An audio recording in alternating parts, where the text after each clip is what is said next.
So now that the election is over, mainstream media is trying to explain to their viewers how Trump won. The same media, the same experts who told you Brexit wasn't going to happen, the same ones who told you Trump wasn't going to run whenever he did. They told you he wasn't serious whenever he was. They told you that he'd never be the nominee before he became the nominee. And they told you 1,000 different times throughout this election that his campaign was finally over. That was it. That was done. And he has no shot. They told you the day of the election, just hours before the last vote was cast, that he had less than a 10% chance of winning on the night of the election. This was just hours before they began their meltdown, realizing that their candidate that they had tried so desperately to shove down everybody's throat had lost. They told you the market was going to crash, even though now we've seen almost a week of record highs in the stock market since Trump was elected. These people have been wrong about absolutely everything. And yet people are still tuning in to find out what it is that these false prophets are claiming will happen next. Now, why anybody would believe them is beyond me, but people do. And that's what continues to make them dangerous. And what I'm seeing now is even more dangerous than what they were trying to do whenever they were trying to shove the warmongering Wall Street globalist down our throat. It seems to me that they have this narrative almost as if they're trying to push a race war. And they're doing everything they can to divide people, to get us to turn on one another. And if you want to know who listens to the mainstream media, like, you can know who people get their information from just by listening to them, just by seeing what they tweet or post on Facebook or say to you. You know, the same people who go around repeating word for word what they hear on cable news. And you'll hear them say that Trump won because America is racist, sexist, homophobic, xenophobic, any other kind of obic you can throw in there. They don't give any examples to back up their claims. They just throw out these buzzwords using partisan fear-mongering the same way that really social justice warriors do. People, buzzwords are not an argument. That's why social justice warriors constantly lose debates, because that's what they do whenever they want to win a debate, is they just throw out these words that are meant to shut down other people talking or discussing something. The media would have you believe that the Ku Klux Klan elected Trump. I mean, how many times have you heard the KKK mentioned during this election? Did you realize that the KKK has an estimated 5,000 people in the Klan? If you want to be liberal, some estimates say that it could be upwards of 8,000 people. Now, to put that into perspective, there were Trump rallies where 8,000 to 12,000 people were turned away because it was full inside. There were 120 million votes cast, and half the country didn't even bother voting. The KKK has no power in this country. They're morons. Now, I do guarantee that there were racists who voted and supported Trump. I also guarantee that there were racists who voted and supported Clinton. You know, the Communist Party actually endorsed Clinton, but as much as I can't stand her or her policies, I don't think she's a communist. Here's what the media refuses to report to you. And this is coming from the New York Times, because I pulled it from the New York Times because I know some people are conditioned to not believe anything unless they see it on their favorite liberal website. Now, the other thing is, this is something that's out there, like the information is out there, but the media refuses to highlight it, like it's something that's buried, not headlined. So this is their data on the election as far as the breakdown for who voted for whom. Now, the arrows to the right indicate the change from the last election, so you can, kind of compare it to the way it was in 2012 whenever Romney was running against Obama. So, for instance, males voted for Trump 53 to 41. That was 5 points higher than what Romney got whenever he was running against Obama. But look at females. Remember the media kept on telling you that Trump couldn't possibly win because female turnout was going to be huge because a woman was on the ticket? Which I always thought was so belittling, like, to women. Like, to say that women don't care about issues, they don't care about policy, they only care about voting for other women. To me, that sounds like you're just making women sound really dumb and stupid. Turns out Hillary only got 1 point better than Obama did with women. I don't think this race had anything whatsoever to do with sex. I think America is ready for a female president. I don't know of anybody who would really care. People usually don't care who gets the job, whether it's a man or a woman, what color their skin is. They look at who can do the job better. So I don't think people have a problem with a female president. There's plenty of women running countries all over the globe. The problem that people had was with Hillary herself, not what was between her legs. Let's move on to race, which I think is a little bit more interesting.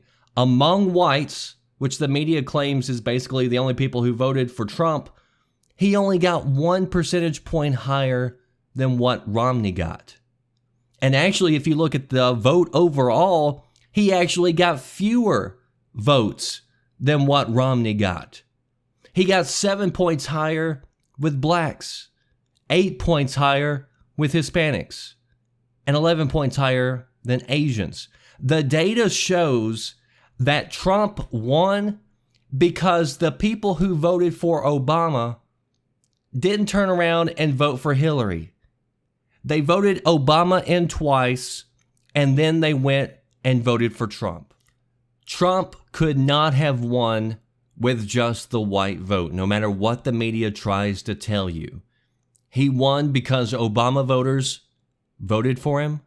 He won because more minority voters turned out for him than they had for anybody else with an R beside their name.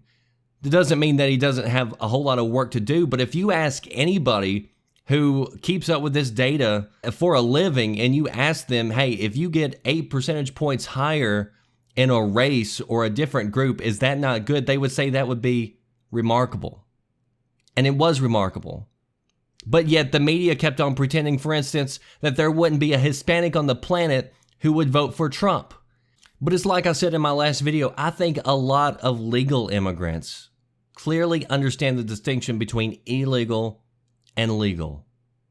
They know that Trump isn't going out there. If you listen to his speeches, like if you don't just listen to the sound bites and the quotes that are pulled out of context that are played over and over on mainstream media, if you listen to his full speeches, nobody would be surprised at the fact that he's not talking about ending immigration. He's talking about reining in illegal immigration. And a lot of legals don't like the fact that a lot of people get to jump line, that a lot of people didn't have to go through the same things that they did in order to do it right, which, as I've stated before, cost a whole lot of money and a whole lot of time and paperwork in order to do it legally. It's not fair. And you look at any other country, everybody takes borders seriously. Everybody takes immigration seriously. Go try to become a citizen of Mexico or Canada and see how easy it is. I mean, does nobody else find it strange that this guy has been in the public eye for decades?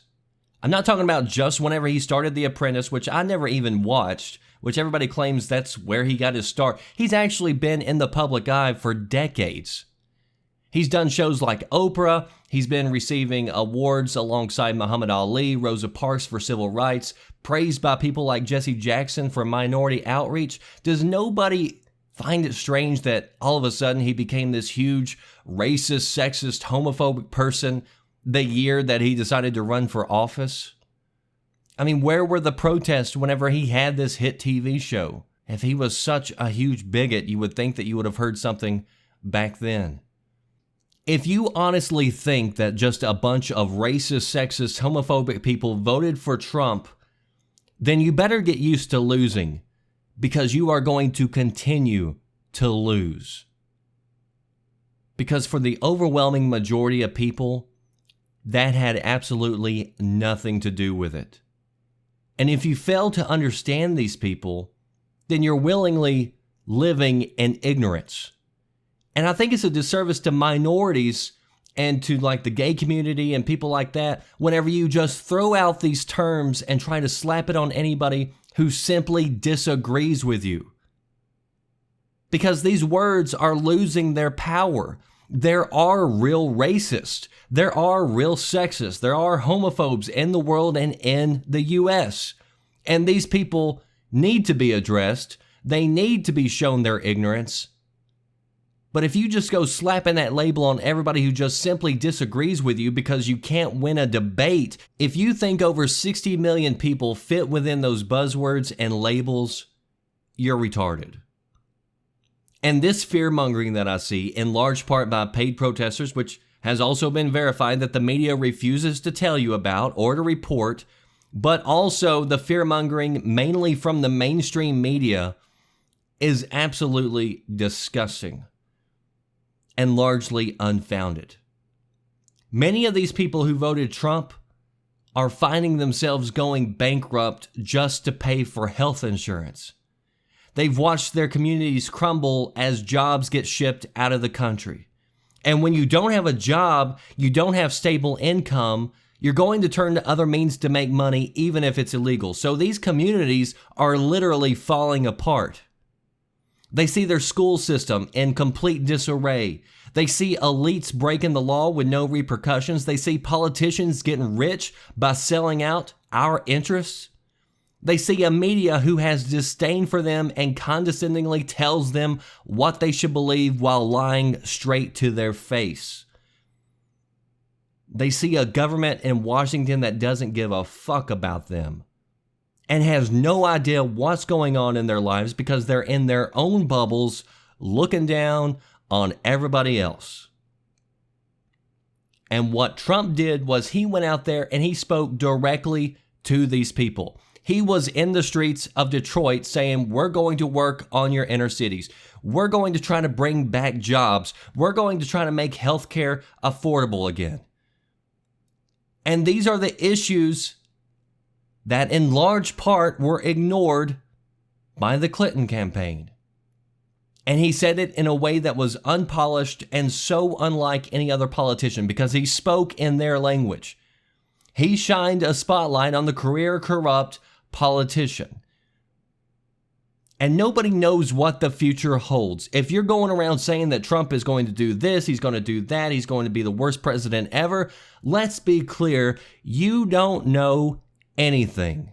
If you go around saying Trump is going to be the best president ever, let's be clear, you don't know anything. It may get worse, it may get better with Trump. But I think most of us knew that we weren't going to get any change with Clinton. And a lot of people are hoping that the swamp does get drained.